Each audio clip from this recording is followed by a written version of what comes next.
বাড়িতে প্রবেশ করার সময় যে আল্লাহর নাম নিবে না, মানে আসসালামু আলাইকুম বলবে না, তখন শয়তান বলে এই শোনো, এই বাড়িতে প্রবেশ করার সময় আল্লাহর নাম নেওয়া হয়নি, আসসালামু আলাইকুম বলা হয়নি, এই বাড়ি তোমাদের থাকার জায়গা, এই বাড়ি তোমাদের খাবারের জায়গা, এই বাড়িতে থাকো আর খাও।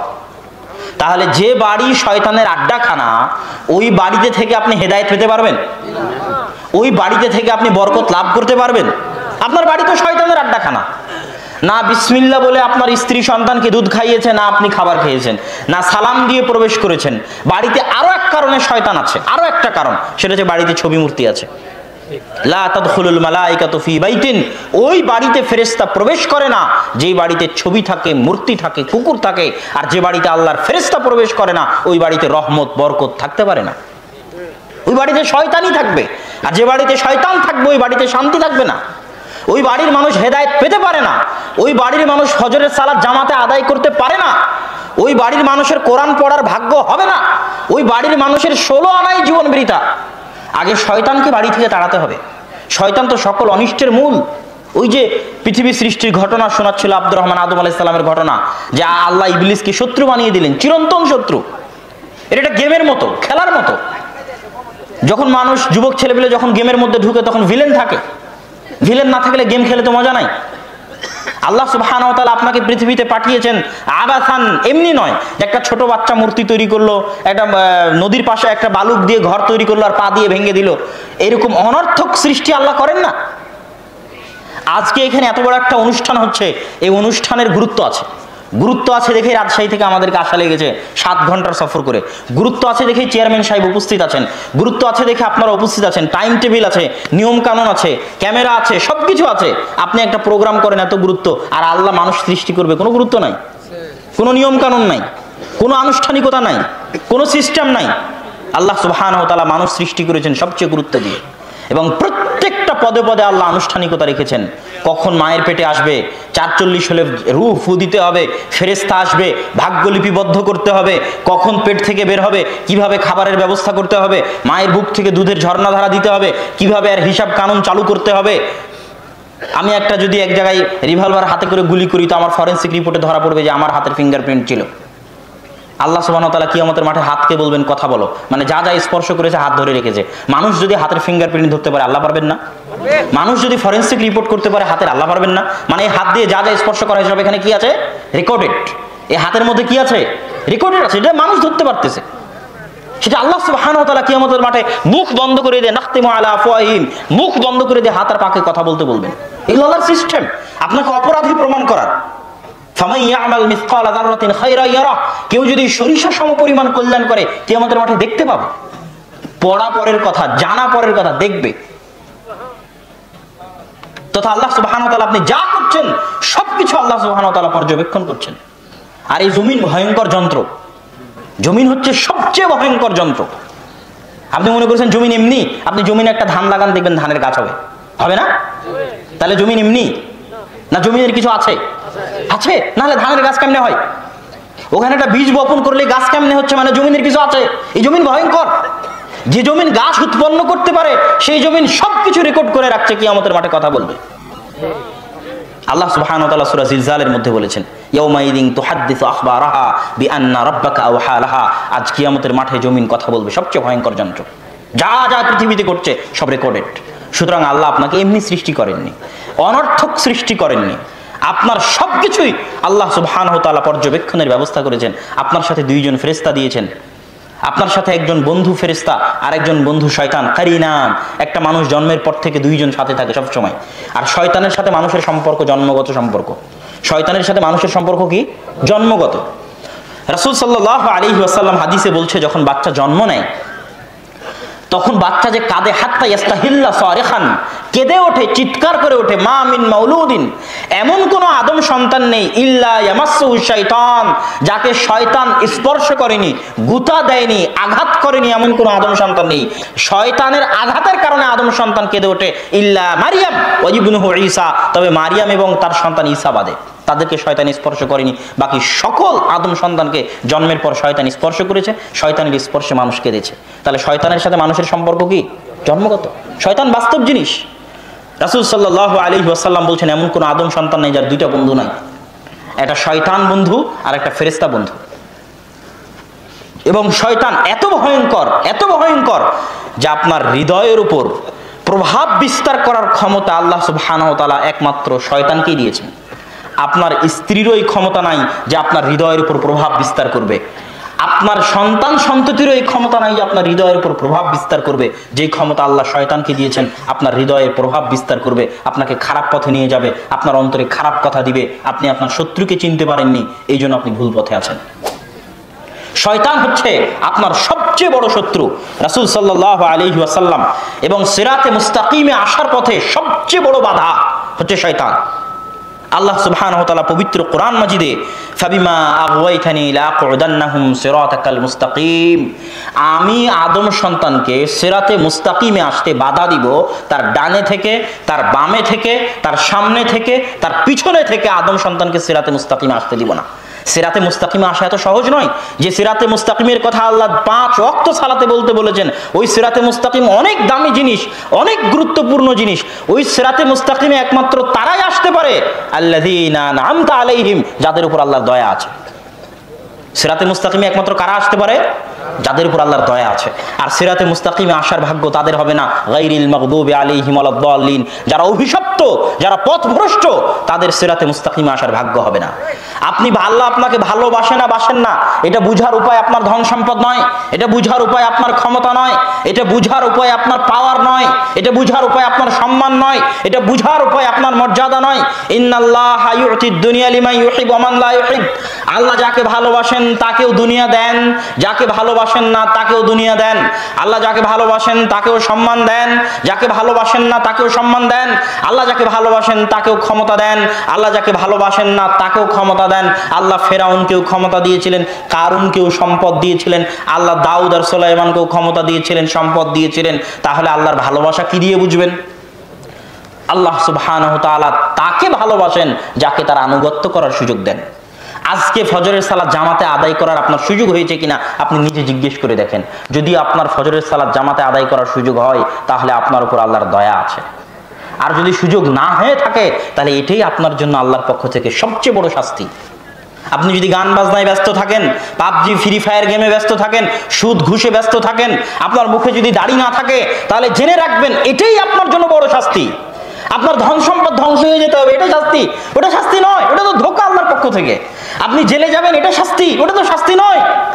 আপনার জন্য এটাই সবচেয়ে বড় শাস্তি, যা আল্লাহ তার রহমত থেকে, তার করুণা থেকে, তার দরবার থেকে, তার দয়া থেকে, তার বরকত থেকে আপনাকে বঞ্চিত রেখেছেন, বিতাড়িত রেখেছেন, আল্লাহর অবাধ্য করে রেখেছেন, আল্লাহর আনুগত্য থেকে দূরে রেখেছেন। এটাই সবচেয়ে বড় শাস্তি। এটা বুঝে আপনাকে কষ্ট পেতে হবে। এটাই পৃথিবীর বাস্তবতা। আপনার ক্ষমতা, আপনার ধন সম্পদ আল্লাহর পক্ষ থেকে ধোঁকা, ছাড়। আল্লাহ সুবহানাহু ওয়া তাআলা ধন সম্পদ ক্ষমতা সবাইকে দেন, যাকে ভালোবাসেন তাকেও দেন, যাকে ভালোবাসেন না তাকেও দেন। কিন্তু দ্বীনের জ্ঞান, মান ইউরিদিল্লাহু বিহি খায়রান ইউফাক্কিহু ফিদ্দীন, আল্লাহ যাকে ভালোবাসেন তাকে দ্বীনের জ্ঞান দান করেন। তাহলে আপনার সাথে কি আল্লাহর সম্পর্ক আছে? আল্লাহ কি আপনাকে ভালোবাসে? আল্লাহ সুবহানাহু ওয়া তাআলার সাথে কি আপনার কোনো যোগাযোগ আছে? আল্লাহর সাথে কি আপনার কোনো কানেকশন আছে? এটা আপনাকে জিজ্ঞেস করতে হবে। আপনি কি আল্লাহর দরবারে 2 হাত তুলে কিছু চাইতে পারবেন না আপনার লজ্জাবোধ হবে? এটা আপনাকে জিজ্ঞেস করতে হবে। মানুষ ইবাদতের জোরে জান্নাতে যেতে পারবে না, ইবাদতের পাওয়ারে মানুষ জান্নাতে যেতে পারবে না। মানুষের জান্নাতে যাওয়ার একটাই পাওয়ার, সেটা হচ্ছে আল্লাহর সামনে নত হওয়া, আল্লাহর সামনে ছোট হওয়া। ইবনুল কাইয়িম রাহিমাহুল্লাহ লিখছেন, অনেক মানুষ ইবাদত করে জাহান্নামে যাবে, অনেক মানুষ গুনাহ করেও জান্নাতে যাবে। কেন? যেমন আপনি আপনার পড়োশী একজনকে হয়তো দেখছেন সে গুনাহ করছে। আমাদের মধ্যে এরকম একটা স্বভাব আছে, বিশেষ করে আমাদের, আমি নাম বলতেও হচ্ছে, আমাদের আহলে হাদিস সমাজে, যে অমুক মাযহাবী, অমুক বেদাতি, অমুক মুশরিক, আর আমি জান্নাত কিনে নিয়েছি। এই যে অপরকে ছোট করে নিজেকে বড় করে দেখা যায়, জান্নাত আমার বাপের পৈতৃক সম্পত্তি। এটার কথা ইবনুল কাইয়িম রাহিমাহুল্লাহ বলছেন, বহু মানুষ আমল করে জাহান্নামে যাবে, আর গুনাহ করার পরেও বহু মানুষ জান্নাতে যাবে। কেন? আমল যদি আপনার ভিতরে অহংকার দেয়, আমি সহিহ আকীদায় আসছি মুক্ত বেদাতি, বুঝেননি? আমল যদি আপনার ভিতরে অহংকার দেয়, তো এই আমল আপনাকে কোথায় নিয়ে যাবে? জাহান্নামে নিয়ে যাবে। আর গুনাহ, যেই গুনাহ আপনাকে আল্লাহর সামনে ছোট করেছে, ভুলবশত একটা গুনাহ করে ফেলেছেন। আদম আলাইহিস সালাম ভুল করেছিলেন, কিন্তু ওই ভুল তাকে আল্লাহর সামনে এত ছোট করেছে উনি মরা পর্যন্ত বলতে থেকেছেন, রব্বানা যালামনা আনফুসানা ওয়া ইল্লাম তাগফির লানা ওয়া তারহামনা লানাকুনান্না মিনাল খাসিরিন। এই যে আল্লাহর সামনে ছোট হয়ে কাঁদছেন, চাচ্ছেন, এটা আল্লাহর এত প্রিয় যে গুনাহ করে জান্নাতে চলে যাবেন। কিন্তু আর আপনি আমলের অহংকারে জাহান্নামে চলে যাবেন। সম্মানিত উপস্থিতি, এই জন্য আল্লাহ সুবহানাহু ওয়া তাআলার সাথে সম্পর্ক, আল্লাহ সুবহানাহু ওয়া তাআলাকে বুঝতে পারা। আল্লাহ সুবহানাহু ওয়া তাআলা পৃথিবীতে মানুষ যে ধরনের আমল করবে সেই ধরনেরই প্রতিদান দিবেন। যেমন আপনি এখন দান করলেন না, অনেক মানুষ দান করেছেন।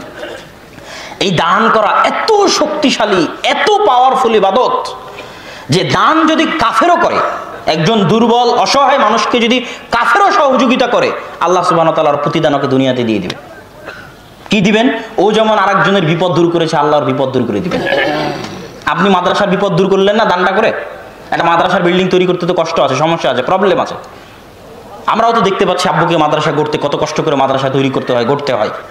তাহলে আপনি যখন একজনের বিপদ দূর করছেন, আল্লাহ সুবহানাহু ওয়া তাআলার নিয়ম হচ্ছে মানুষকে প্রতিদান দিবেন আমল অনুযায়ী, যেমন আমল তেমন প্রতিদান। রাসূল সাল্লাল্লাহু আলাইহি ওয়াসাল্লাম মেরাজে গেলেন স্বপ্নের মাধ্যমে, মেরাজে গেলেন সশরীরে, কিন্তু একটা হাদিসে তিনি স্বপ্নে দেখছেন যে ফেরেশতা তাকে নিয়ে যাচ্ছে। কোথায় নিয়ে যাচ্ছে? নিয়ে যেতে যেতে দেখছেন যে জাহান্নামের একটা গর্ত, যেই গর্তে উলঙ্গ অবস্থায় মানুষ আগুনে জ্বলছে আর তাদের লজ্জাস্থান থেকে দুর্গন্ধ বের হচ্ছে। আরেক জায়গায় গিয়ে দেখলেন, লম্বা হাদিস, আমি শুধু সংক্ষেপে বলতেছি, আরেক জায়গায় গিয়ে দেখলেন পাথর দিয়ে একটা রক্তের সমুদ্রে আঘাত করা হচ্ছে। আরেক জায়গায় গিয়ে দেখলেন একজনের রড দিয়ে মুখ চিরে এপার থেকে ওপার করা হচ্ছে। আরেকজনের দেখলেন পাথর দিয়ে মাথায় নিক্ষেপ করা হচ্ছে, পাথর দূরে চিটকে পড়ে যাচ্ছে, আবার মাথা ঠিক হচ্ছে, আবার পাথর দিয়ে মারতেছে। সব শেষে যখন জিবরাইল আলাইহিস সালাম শোনালেন ঘটনা কি, তো ঘটনা হচ্ছে যাদের লজ্জাস্থান থেকে দুর্গন্ধ বের হচ্ছিল ওরা দুনিয়াতে জেনা করত। আমল যেমন শাস্তি তেমন। কথা বুঝতে পারছেন কি? অন্য জায়গায় দুর্গন্ধ বের হয় না কেন, অন্য কারো দুর্গন্ধ বের হয় না কেন লজ্জাস্থান থেকে, তাদের বের হচ্ছে কেন? তারা জেনা করেছে লজ্জাস্থান দিয়ে। আমল যেমন শাস্তি তেমন। যারা মাথা ফাটাচ্ছে সে কি আলেম? ইলম অনুযায়ী আমল করতো না, তো আর জ্ঞান কোথায় ছিল? মাথায় ছিল। তাহলে আমল যেমন শাস্তি তেমন। পুরো আল্লাহ সুবহানাহু ওয়া তাআলা হচ্ছে হাকীমুন আলীম। আপনি যেমন আমল করবেন আল্লাহ প্রতিদান তেমন দিবে। নেক আমল হোক খারাপ আমল হোক, প্রতিদান আল্লাহ সুবহানাহু ওয়া তাআলা তেমনই দিবেন। তো দান করলেন, দান করে আপনি কারো বিপদ দূর করলেন, আল্লাহ প্রতিদান হিসেবে আপনার বিপদ দূর করে দিবেন। অগণিত হাদিস আছে, অসংখ্য হাদিস আছে। মানুষ যদি বিপদ বালা মুসিবত থেকে বাঁচতে চায়, যে বালা মুসিবত যেন না আসে, তাহলে বেশি বেশি কি করতে হবে? দান করতে হবে। আল্লাহ বাখিলের সম্পদকে বিপদ দিয়ে বের করে নেন। আল্লাহ বাখিল কৃপণের সম্পদকে মানত দিয়ে বের করে নেন। সন্তান অ্যাক্সিডেন্ট হয়েছে, সাথে সাথে মানত, মানে আল্লাহ আমার সন্তানকে যদি সুস্থ করে দাও তাহলে একটা গরু মাদ্রাসায় দিব। এই যে একটা গরুর টাকা বের হয়ে গেল মানতের মাধ্যমে, এটা আল্লাহ কার করে? কৃপণ যে দান করে না তার। কথা বুঝতে পেরেছেন? এত বেশি দান করেন যেন বিপদ না আসে। কেন আমল যেমন প্রতিদান তেমন। কাফেরও যদি দরিদ্র অসহায়কে সহযোগিতা করে তো আল্লাহ সুবহানাহু ওয়া তাআলার প্রতিদান দুনিয়াতে দিবেন। কিছু কিছু আমল আছে যে সমস্ত আমলের প্রতিদান আল্লাহ সুবহানাহু ওয়া তাআলা দুনিয়াতেই দেন। তার মধ্যে একটা খারাপ আমল আছে, যে খারাপ আমলের শাস্তি এত দ্রুত কোনো খারাপ আমলের শাস্তি আল্লাহ সুবহানাহু ওয়া তাআলা দুনিয়াতে দেন না। সহিহ ইবনে হিব্বানের হাদিস। কিন্তু দুইটি আমলের শাস্তি আল্লাহ সুবহানাহু ওয়া তাআলা অতি দ্রুত দুনিয়াতেই বাস্তবায়ন করেন। এক, পিতামাতার অবাধ্য হয়ে চলে যে তার প্রতিদান আল্লাহ তাকে দুনিয়াতেই দিবেন। সে তার চোখে দেখতে পাবে পিতামাতার অবাধ্যতার প্রতিদান। হয় তার সন্তান তার অবাধ্য হয়ে যাবে, ও যদি ওর বাপকে বৃদ্ধাশ্রমে রেখে আসে তো ওর সন্তান ওকে বৃদ্ধাশ্রমে রেখে আসবে, না হয় কোনো না কোনো মাধ্যমে আল্লাহ পিতামাতার অবাধ্যতার শাস্তি দুনিয়াতেই দিবেন। আর একটা হচ্ছে জেনা, আল্লাহ জেনার শাস্তি দুনিয়াতেই দিবেন। হয় ভয়ঙ্কর রোগ হবে, ভয়ঙ্কর ব্যাধি হবে, না হয় দারিদ্রতা দেখা দিবে, কোনো না কোনো মাধ্যমে আল্লাহ সুবহানাহু ওয়া তাআলা জেনার শাস্তি দুনিয়াতেই দিবেন। প্রত্যেকটা অ্যাকশনের রিয়াকশন আছে, প্রত্যেকটা কাজের পাল্টা প্রতিক্রিয়া আছে। আমি ঠেলছি, মাইকটা দূরে চলে যাচ্ছে। আমি পাতা উল্টাচ্ছি, পাতা উল্টাচ্ছে। আমি টেবিল ঠেলছি, টেবিল দূরে চলে যাচ্ছে। আপনি যা করবেন তার রিয়াকশন থাকবে, পৃথিবীতে হবে, আপনার নিজের জীবনে হবে, পৃথিবীতেও হবে। যখন ঈসা এবং ইমাম মাহদি আসবেন 7 বছর আদল ন্যায় পরায়ণের শাসন যখন দুনিয়াতে কায়েম করবেন, তখন একটা গরুর দুধ খাবে একটা গ্রাম, একটা বংশ, একটা ডালিম খাবে একটা গ্রাম, একটা বংশ। কেন? এতদিন পৃথিবীতে মানুষের গুনাহের কারণে পৃথিবীতে বরকত ছিল না, পৃথিবীতে রহমত ছিল না। এই জন্য গরুর দুধে, জমির ধানে, ডালিমে বরকত হয়নি, উঠে গেছে মানুষের গুনাহের কারণে। পৃথিবীতে শাস্তি এসেছে, ভূমিকম্প এসেছে, জলোচ্ছ্বাস এসেছে মানুষের পাপের কারণে। কিন্তু যখন তারা ন্যায় পরায়ণতার শাসন কায়েম করবেন, মানুষ যখন আল্লাহর জিকির আজকার করবে, তখন জমিন তার সব রহমতের দরজা, সব বরকতের দরজা উন্মোচন করে দেবে। আসমান এবং জমিনে অগণিত অসংখ্য রহমত বরকতের দরজা আছে, যে আল্লাহর তাওহীদ কায়েম করবে আল্লাহ তার জন্য উন্মুক্ত করে দিবে। কে জানতো মরুভূমির ওই সমস্ত ফকির মিসকিন যাদের কাছে কিছুই ছিল না, তাদের মরুভূমির নিচে আল্লাহ তেল দিয়ে দিবেন? কে জানতো? ইন্নাল্লাহা আলা কুল্লি শাইইন কাদির। সম্মানিত উপস্থিতি, তো আমরা আলোচনা করছিলাম যে একজন মানুষ, আল্লাহ সুবহানাহু ওয়া তাআলা মানুষকে পৃথিবীতে আবাথা এমনি সৃষ্টি করেনি। আর একজন মানুষের সবচেয়ে বড় শত্রু হচ্ছে শয়তান, এবং শয়তান মানুষকে সিরাতে মুস্তাকিম থেকে দূরে রাখার জন্য আপ্রাণ চেষ্টা করে। রাসূল সাল্লাল্লাহু আলাইহি ওয়াসাল্লাম এবং আল্লাহ সুবহানাহু ওয়া তাআলা পবিত্র কোরআন মাজিদে এবং আল্লাহ রাসূল তার হাদিসে শয়তান সম্পর্কে অগণিত অসংখ্য হাদিস, কোরআনের পৃষ্ঠা উল্টালেই দেখবেন শয়তান, হাদিসের পৃষ্ঠা উল্টালেই দেখবেন শয়তান, হাদিসে হাদিসে শয়তান, আয়াতে আয়াতে সূরায় সূরায় শয়তান। ওয়ালা তাত্তাবিউ খুতুওয়াতি শাইতান ইন্নাশ শাইতানা লাকুম আদুউম মুবিন। শুধু শয়তান। আউযু বিল্লাহি মিনাশ শাইতানির রাজিম, বিসমিল্লাহি আল্লাহুম্মা ইন্নী আউযু বিকা মিনাল খুবুতি ওয়াল খাবাইস। শুধু শয়তান। ঘুমাতে যাবেন শয়তান, ঘুম থেকে উঠবেন শয়তান, বাড়িতে প্রবেশ করবেন শয়তান, খেতে বসবেন শয়তান, সর্বত্র শয়তান ওত পেতে বসে আছে আপনাকে পথভ্রষ্ট করার জন্য। আর শয়তানের ওই ওত পাতা থেকে বেঁচে থাকার নামই হচ্ছে পৃথিবীতে সিরাতে মুস্তাকিমে টিকে থাকা। রাসূল সাল্লাল্লাহু আলাইহি ওয়াসাল্লাম একটা বাস্তব উদাহরণ দিয়েছেন হাদিসের মাধ্যমে, যে মানুষ যখন ফজরের সময় ঘুমিয়ে থাকে, তখন শয়তান মানুষের কাঁধের কাছে গিয়ে বলে, নাম নাম ফারকুদ ইন্না লাইলাকা তাবিল। ঘুমিয়ে থাকো, রাত অনেক লম্বা, অনেক লম্বা রাত। তার ঘাড়ের কাছে শয়তান 3টে গিট দেয়। এটা আল্লাহ রাসূলের হাদিস। আপনি হয়তো মনে করতেছেন এত শীতের মধ্যে, ল্যাপের মধ্যে এত আরাম, এত মজা, কিন্তু আসলে এটা আপনার কাছে মনে হচ্ছে আরাম মজা, কিন্তু আসলে এটা শয়তান আপনাকে মনে করাচ্ছে। এইটা যখন আপনি বুঝতে পারবেন, তখন সঠিক রাস্তায় আসতে পারবেন। আর যখন মনে করবেন আপনার নিজের আরাম, নিজের মজা, নিজের আয়েশ, তখন আর আসতে পারবেন না। যে গেম নিজের মজার জন্য খেলছেন, যে গান নিজের আরামের জন্য শুনছেন, এটা আসলে শয়তান শোনাচ্ছে।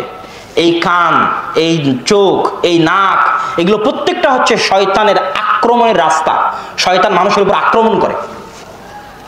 এই চোখ দিয়ে শয়তান ওই জিনিস দেখাবে যেই জিনিস আল্লাহ পছন্দ করেন না। এই কান দিয়ে শয়তান ওই জিনিস শোনাবে যেই জিনিস শোনা আল্লাহ পছন্দ করেন না। এটা শয়তানের আক্রমণের রাস্তা। এই কান দিয়ে গান শুনবে, গান দিয়ে আঘাত করবে হৃদয়ে, হৃদয়ে কালো স্পট পড়বে, একটা একটা করে স্পট পড়তে পড়তে হৃদয় কালো হয়ে যাবে। আল্লাহুম্মা ইন্নী যালামতু নাফসি, হে আল্লাহ আমি আমার আত্মার উপর অত্যাচার করেছি। গুনাহ করতে করতে, কালো স্পট পড়তে পড়তে অন্ধকার হয়ে গেছে, আমি আমার আত্মার উপর অত্যাচার করেছি। গুনাহ করা বলেই হয়নি, অত্যাচার। কেননা প্রত্যেকটা গুনাহ আত্মার উপর অত্যাচার, প্রত্যেকটা অন্যায় কাজ আত্মার উপর অত্যাচার। এই আত্মা ছটপট করে আল্লাহর সাথে সম্পর্ক তৈরি করার জন্য, আল্লাহর কাছে ফিরে যাওয়ার জন্য। আলা বিযিকরিল্লাহি তাতমাইন্নুল কুলুব। আল্লাহর জিকিরে, আল্লাহর স্মরণে মানুষের আত্মাগুলো প্রশান্তি পায়, মানুষের আত্মাগুলো ঠান্ডা হয় আল্লাহর জিকির এবং আল্লাহর স্মরণে। এই আত্মার খাদ্য আল্লাহর জিকির, আল্লাহর স্মরণ। আল্লাহর জিকির আর আল্লাহর স্মরণের সবচেয়ে বড় মাধ্যম সালাত। মানুষ মনে করে জিকির মানে আল্লাহু আল্লাহু আল্লাহু, এটা মনে হয় জিকির।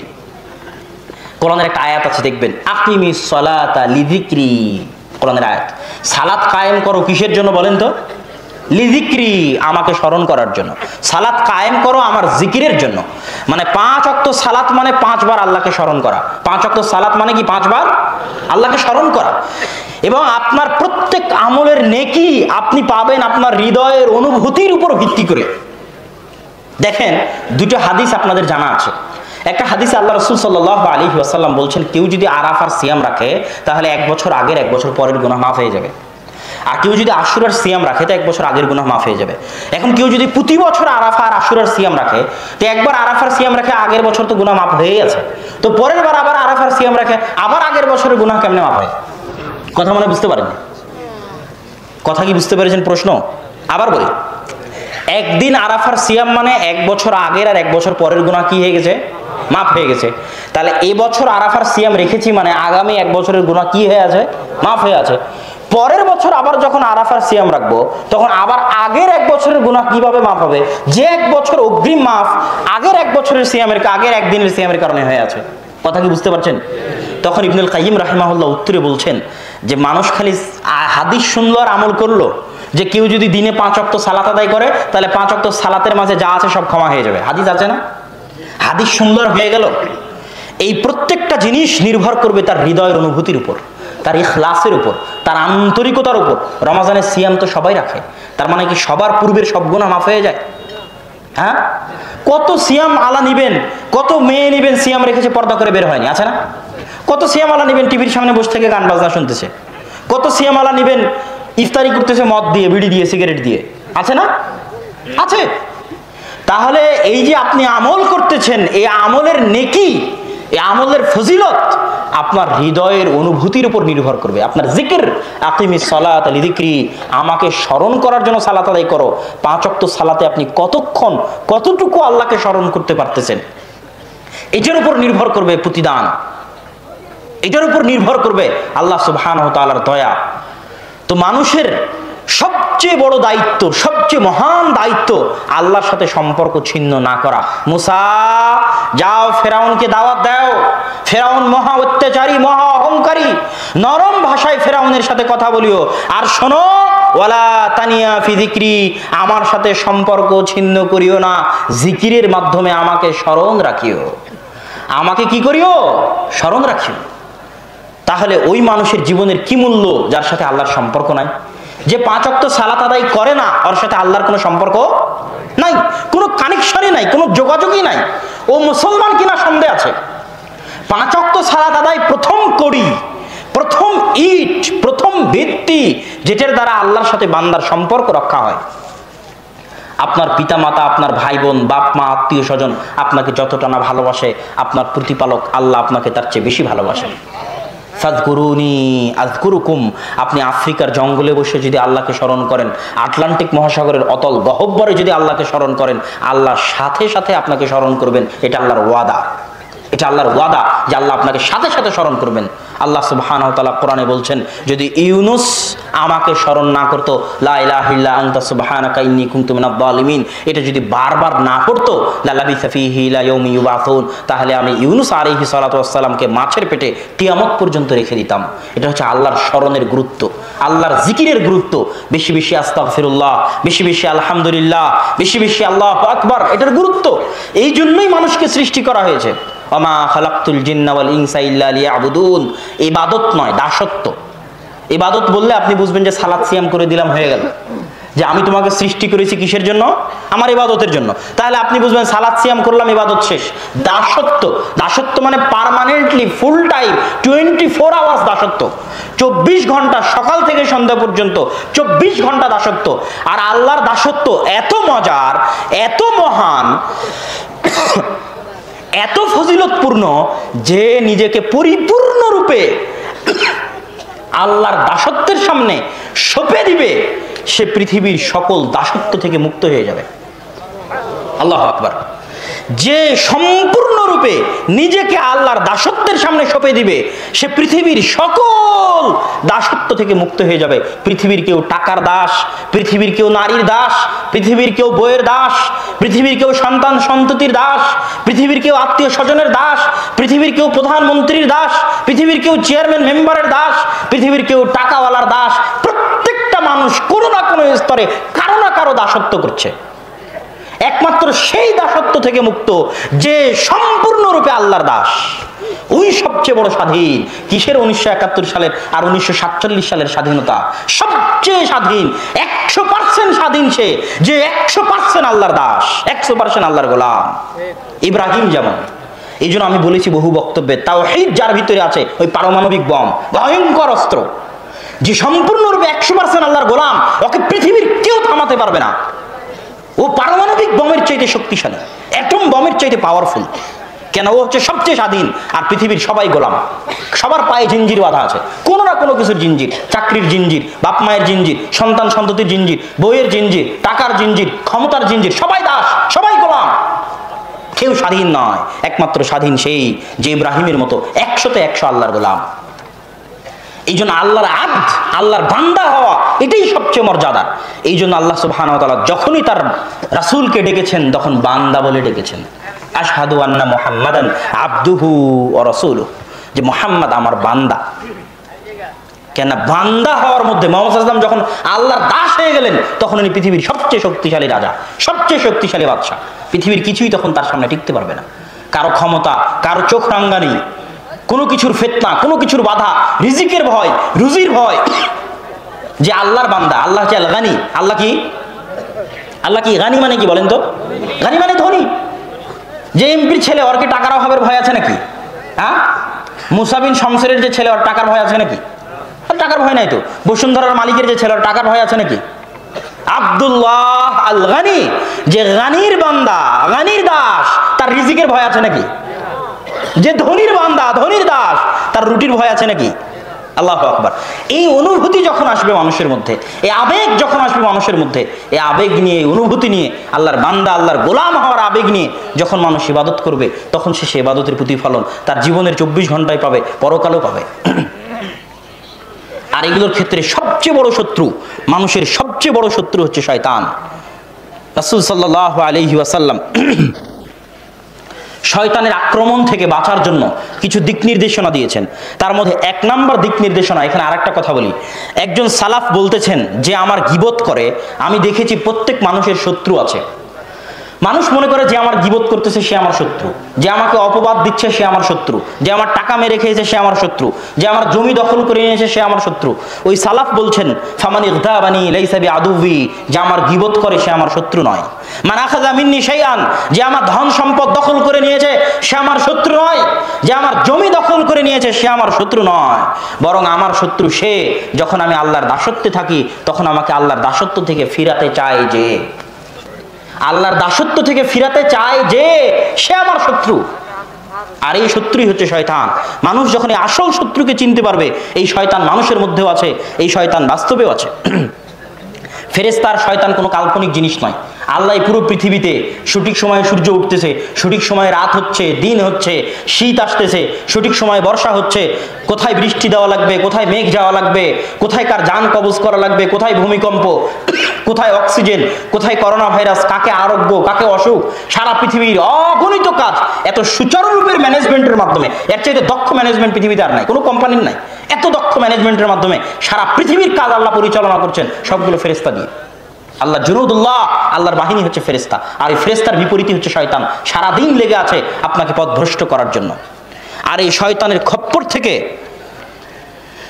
রাসূল সাল্লাল্লাহু আলাইহি ওয়াসাল্লাম বলছেন, শোনো, ইদা তাইমা আহাদুকুম, যখন তোমাদের কেউ খাদ্য গ্রহণ করে এবং তার হাত থেকে কোনো খাদ্যের লোকমা পড়ে যায়, তাহলে সে যেন সেই লোকমাটা কুড়িয়ে নেয় এবং তার সাথে লেগে থাকা ময়লা দূরীভূত করে এবং সেটাকে যেন শয়তানের জন্য না ছেড়ে দেয়।